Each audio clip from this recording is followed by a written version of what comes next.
We are here at the Napa Cardiology Conference organized by Piedmont in collaboration with Cleveland Clinic and Stanford. And it's a real pleasure for me to have with us today Dr. Patrick O'Gara, who is the past president of the American College of Cardiology, a leader in field of cardiology. He's from Brigham and Women's Hospital and Harvard Medical School. And I would like to discuss with him some of the exciting developments in the field of structural heart disease and the opportunities it offers for all of us in practice and the challenges that come with that. So, Pat, welcome. It's a pleasure to have you here at the conference. I just wanted to, as you know, the focus of this meeting is interventional cardiology. It used to be a pure interventional bend, and we are trying to bring in clinical decision making to refine the practice of interventional cardiology. And to have you here with your world view of the clinical cardiology and how it intersects clinical decision making with this burgeoning field of interventional cardiology, especially in structural heart disease. I wanted to understand your views and thoughts that come with the expansion of transcatheter options for valve disease. Clearly, it's progress, it's exciting, and I suspect with that comes a lot of challenges, both positive and for us to think about for the future. Where do you see the apparent intersection of surgical and transcatheter interventions going as we move forward as an option for patients with valve disease? Well, thanks very much, Manny. I think that there will be continued pressure on the delivery of transcatheter solutions to valvular and structural heart disease, related in part to our patients' expectations that they will be able to undergo these procedures at less risk to them with respect to either stroke or bleeding or hospital length of stay and some of the other quality of life indicators. And the early success with transcatheter aortic valve replacement, I think, puts a lot of pressure on everything else that will follow. And I think we've begun to see some signals that should provide some pause with regard to the enthusiastic rapidity with which these procedures are adopted. So one example that would come to mind is the very topical application of transcatheter aortic valve replacement to patients at lower risk for poor surgical outcomes. And it is anticipated, as you know, that the use of TAVR will be commercially available to patients at intermediate surgical risk. And the trial of Partner 3 has already begun to enroll patients for the application of TAVR to a low-risk cohort. And I think the signals of concern would relate to being able to choose effectively among patients for whom the longer-term risk of the imperfect results with TAVR would be acceptable. And by that I mean paravalvular leak and the need for pacemaker implantation.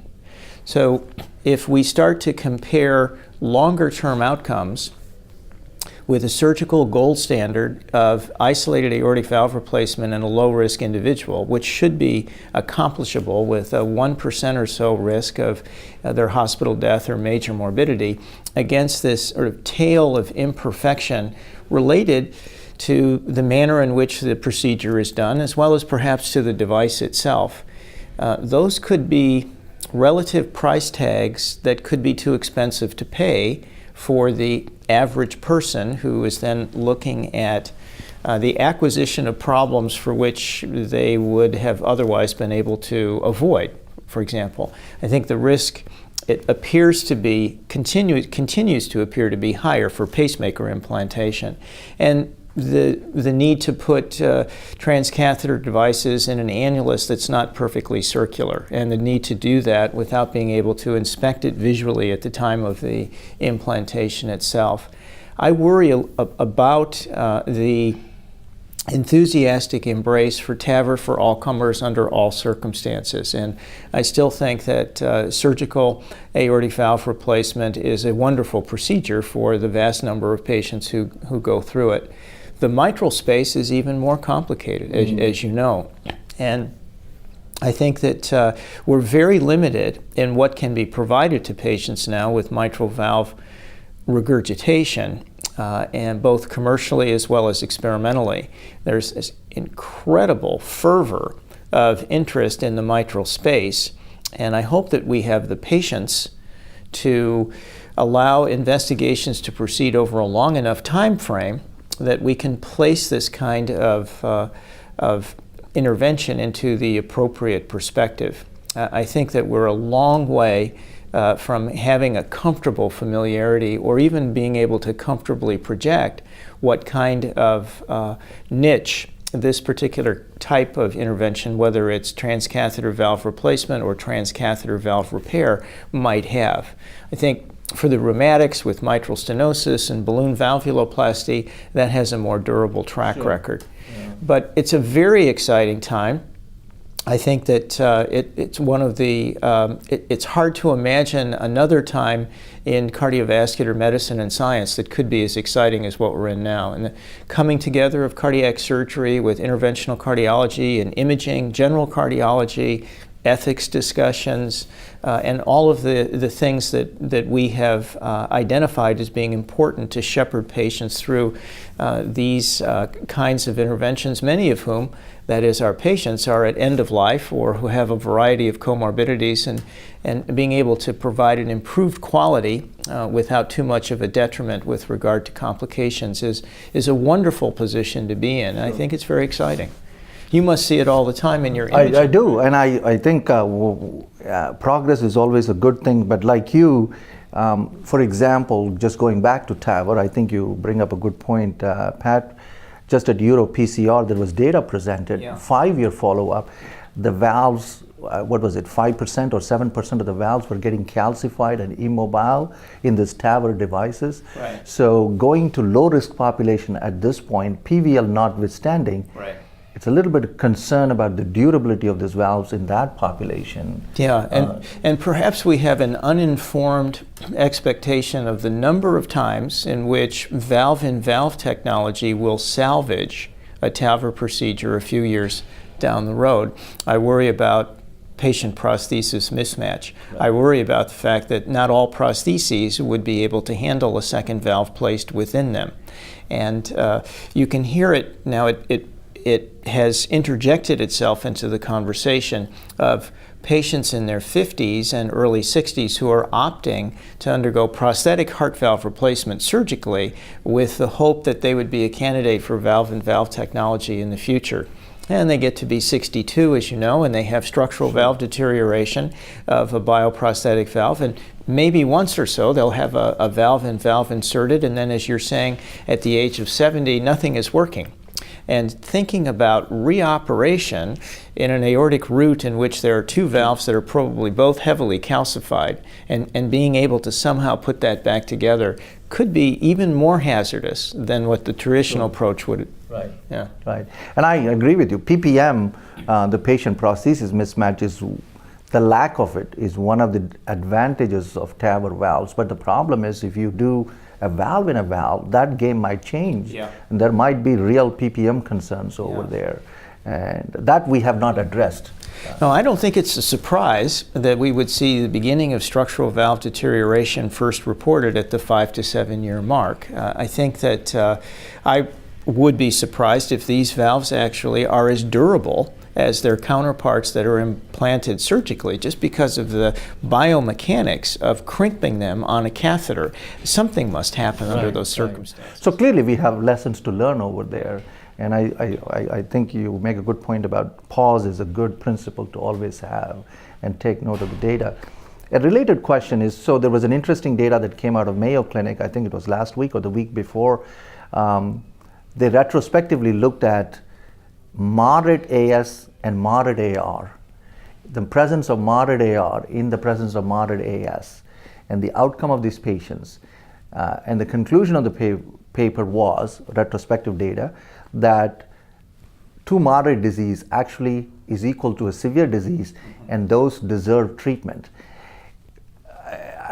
It's not cynicism, but I just wonder if some of this is driven by the fact we have transcatheter options, and therefore now moderate disease becomes a target. Yeah. Is that an unfair thing to target, or is it a good thing? I struggle with that question. So are we redefining moderate disease now and saying moderate disease has become severe disease? I don't know. I'm posing that question. No, either do I. I don't know. It is oftentimes said that the ventricle will typically act in relation to the more severe of any two lesions, whether it's two lesions affecting the same valve or two lesions affecting two different valves. I also think that we have precious little data on how to manage patients with mixed valvular heart disease, precious little. But I think that clinical experience would imply that the majority of those patients do quite well over a long time horizon. Other things start to happen. They develop atrial fibrillation Right. or coronary artery disease. But I think a rush to interrupt the natural history of combined moderate valvular heart disease would need to be adjudicated in more than simply an observational way. I also think it's important for us as consumers of the literature to recognize that reports of this nature that emanate from a spectacular surgical center of excellence cannot easily be duplicated. They have the luxury of spectacular surgeons who keep track of their outcomes and report them transparently, and who I think in the aggregate achieve results that are not average. They are above average. Right. So I would be careful to try to translate what happens at Mayo Clinic across a broader population of institutions. Sure. And that's a good point. That was a discussion we had this morning. Not everything is meant for consumption by everybody at every place. Right. And perhaps even if it turns out moderate disease is amenable, or it's a good thing to fix it, maybe the fix should be done in a high volume center rather than a low volume center trying to deal with moderate valve disease kind of thing. Yeah. So now that's just going back to mitral regurgitation, which is always an interesting lesion, because I was asked to write an editorial on quantification of mitral regurgitation, because echo has really been if not the backbone, the mainstay of quantification on a daily basis. Right. And a lot of guidelines is based on LV dimensions coming out of echo literature. I was talking to Bob Bono about this, and Bob made this remark about all the data is based on these dimensions, which was done many, many years ago. We live in a world where this rush to transcatheter interventions and everything is predicated on severity of the lesion. Should we not have better indices by which we can quantify, for example, moderate mitral? Is it really moderate or moderately severe? We struggle with that question. Do you, as being part of the valve guidelines, do we not want to refine those numbers, or do you think those numbers are adequate for our clinical decision making at the present time? I think we should refine those measures. I strongly believe we should. I think that we still struggle at the interface between moderate to severe, and making decisions of a very important nature, such as, should I expose my patient to the risk of surgery in the hopes that longer term he or she will have less risk of heart failure, less risk of atrial fibrillation, less risk of a cardiac-related death? And if you're making that kind of a decision on ambiguous information, it's unnerving. And I think Bob is right. In this era where multimodality imaging of very high resolution and great accuracy, the studies need to be repeated. They simply need to be repeated. And I think that we're still relying on recommendations of clinical decision making that emanate from an era of as far back as 25 years. Right. And in the AR literature, as far back as 35 years. And I think that repeating and revising would be a great service to our community. I think especially with this rush to doing transcatheter interventions, it'll help both appropriately selecting the patients and pulling back a little bit when we know it is not severe MR rather than treating moderate MR. Yeah. I think in both directions it will be helpful. Well, thank you, Pat. This has been a good conversation. I think we have a lot of interesting questions, and we have to be somewhat thankful to the transcatheter options, because that has clearly driven some of this thought process. I think the enthusiasm is good, as you say, but it also comes with its challenges, and I think we are learning as we go along. Well, it's a pleasure to have you here again and get your thoughts on it. Thank you. Thank you very much, Manny.